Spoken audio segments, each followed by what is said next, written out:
Today's sermon is going to be a great topic, but I'm going to warn you, first off, from the beginning, today's sermon is not about you. It's not about us. It's not about humanity at all. Today's sermon has nothing to do with the things that often bring us to church and bring us to religion. Today's sermon is going to be about something that is so much bigger than all of us.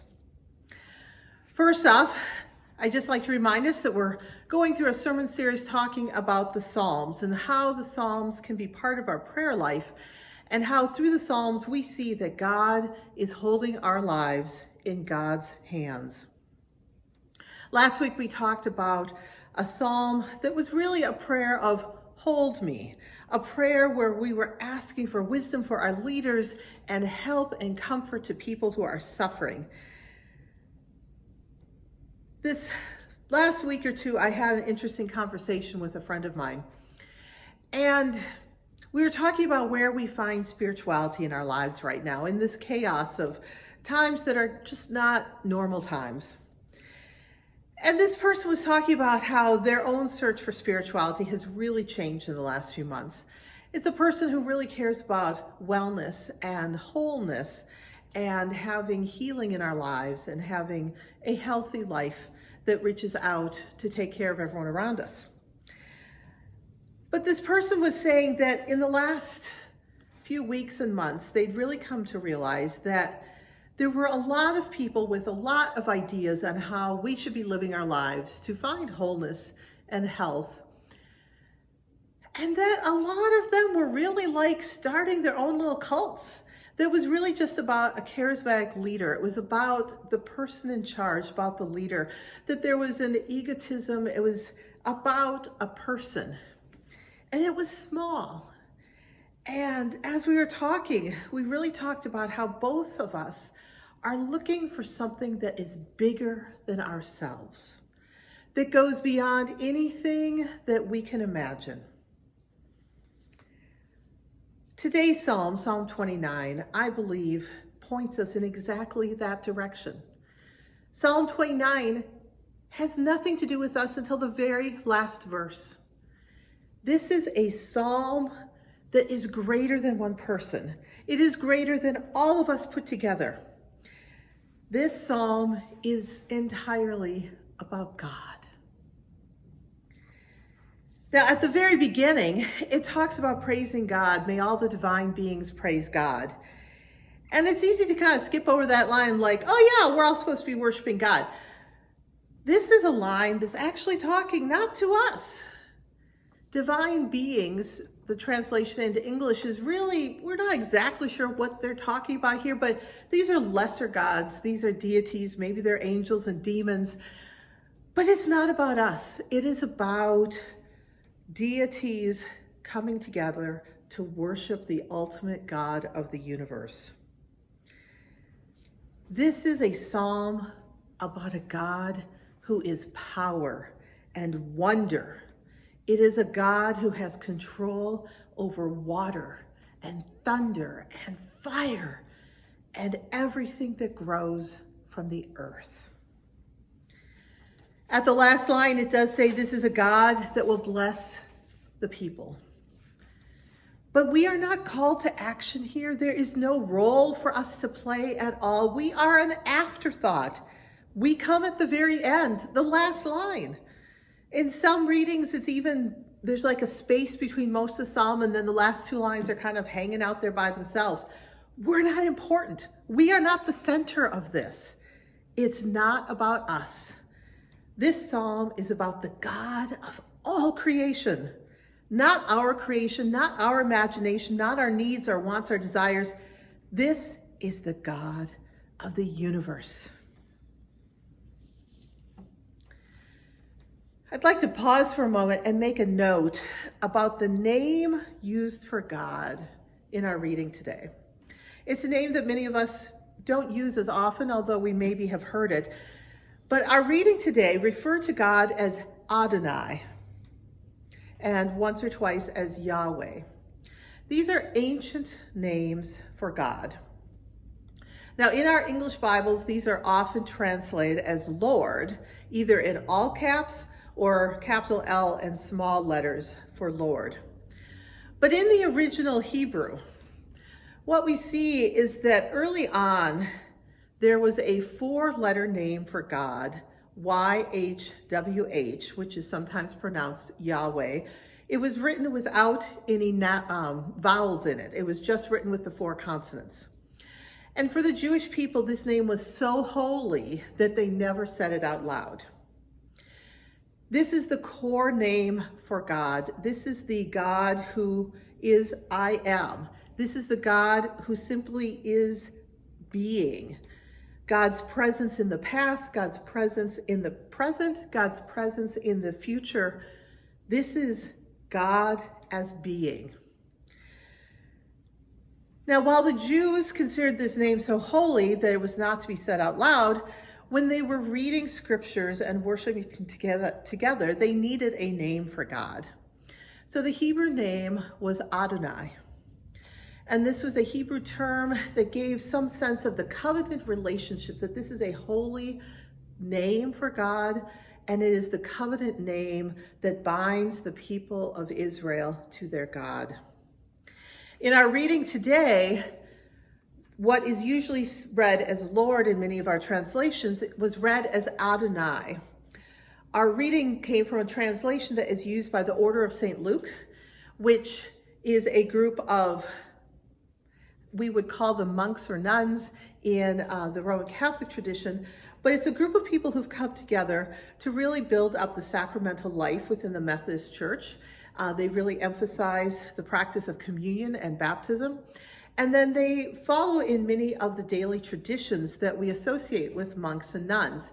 They have a Psalter, which is a book of just the Psalms that they read through every day, multiple times a day. They have a book of hours, which has prayers for the traditional prayer times during the day. And in this reading came from their Psalter. And they have replaced the word Lord that many of our English translations use with Adonai, because they realize that the word Lord has a long history in English, and it's used for things other than God. It is used, Lord of the Manor. It has a political overtone from the feudal days. It has an economic overtone. It has a gendered overtone. There's lords and ladies. And so there's a lot of baggage that comes with it. Some of it's good baggage. Some of it may not be as good for some people.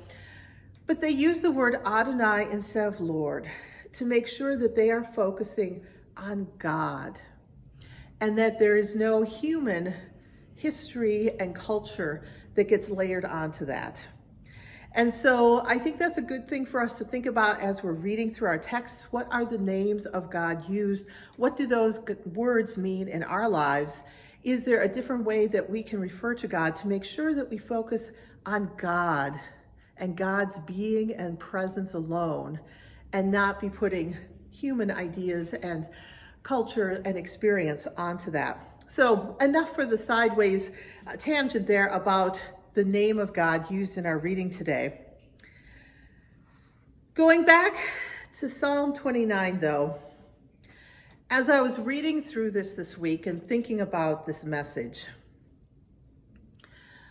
I was really thinking about how often we turn to religion, religious practices, to faith as a self-help measure, a way to make ourselves better.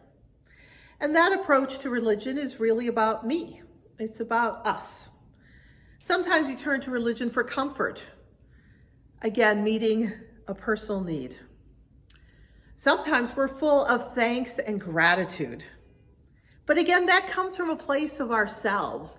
Thank you for something I have gotten, and let me return with gratitude. Sometimes we turn to religion, especially as young parents, when we want our kids to be good. We turn to religion to know what good is and what bad is so that we can be good people. Again, that's about us. Some of us turn to religion for justice, for serving our neighbor, for living a merciful life. But again, that's all about what can I do for my neighbor? or with my neighbor. Psalm 29 this week reminds us that religion and faith is not fundamentally about me or us. As we read Psalm 29, we are reminded that God is awesome. God is mysterious. God is powerful. God is audacious. God is imaginative. God is scary. God is majestic. God is glorious. So when we're thinking of the Psalms as prayers, Psalm 29 to me is a prayer of wow. There is nothing of us that needs to come to this prayer. We are simply acknowledging God's presence that we see and experience in our lives. It is not a prayer of who we are or need or want. This psalm is just God, just about God. What are the wow moments that you've experienced in your life when you have been fully in God's presence and you've been able to let go of yourself? This morning, I had a workout with my trainer, otherwise known as my weekly torture session. But she was so excited today. She got on the phone and she said, "You're never gonna believe this. Yesterday, when I was teaching my kids in the afternoon, we were able to go outside and there was sunshine and the kids were begging to take their coats off and they were laughing and they were jumping and they were smiling. Everyone was so happy." I said, "Please, can I share this with my congregation?" That was a wow moment. Pure joy in the sunshine of God. Pure wonder in the warmth of being outside and running and being free. Wow. One of my wow moments, I remember when I was about 14, I went to Colorado on a family trip for the first time. And we drove up on some mountain and we hiked for a little bit and we were able to sit right on top of this mountain. And growing up in Minnesota and Wisconsin, the mountains were a big deal when you drive all the way across the Great Plains. And this was before we had DVD players in the cars. And I can't imagine how many times I said to my parents, "Are we there yet?" We get there, we get to the top of this mountain.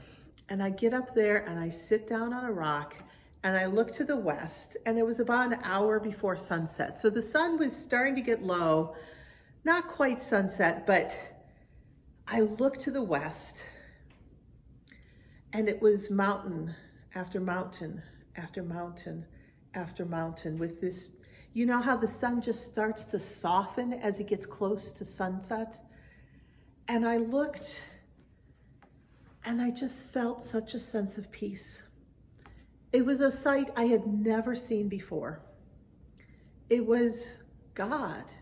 It was God's imagination, God's majesty, God's glory, God's power in mountains as far as the eye could see. Since moving here to La Crosse, I get a little glimpse of that every time I drive home on I-90 from someplace. And I think many of you know this place. You come out of Toma, you go over one bridge, but then there's another bridge. You get up there and you get to the top. And as you come over the top, looking to the west, it's just all of the hills as far as you can see. Maybe they're not as grand and majestic as these mountains in Colorado, but it's just ridge after ridge after ridge to the west. And it is a beautiful sight. And I feel God every time I look there. For some of us, we feel God's power in the terror of thunderstorms. I remember some good ones as a kid. There are sunrises or sunsets in places that mean so much to us. Maybe it's the bluffs here in La Crosse. Maybe it's a beach someplace. Maybe it's a lakeside someplace. Maybe it's just being on water. I know many of our people love to kayak. We have many people who love to fish, both in the winter and the summer. Maybe it's focused on people reaching out to a newborn as they start to grasp your finger. There are so many moments when we are in God's glorious presence. And they may be different for each one of us. They may be different at different points in our life, but they are moments of awe and wonder. Moments where our only prayer needs to be, wow. This week, I suggest that you open your eyes and your heart to these wonder God moments. Be open to the possibility of joy and happiness at unexpected places. Maybe even write them down, come back next week and share them in your small groups. But as we read Psalm 29, I just call for all of us to stop doing so much and stop trying to be something. We are in the presence of an awesome, powerful God who loves us beyond measure. We don't need to do anything. We don't need to be anything. We can just watch for God, our ruler forever. Wow, God.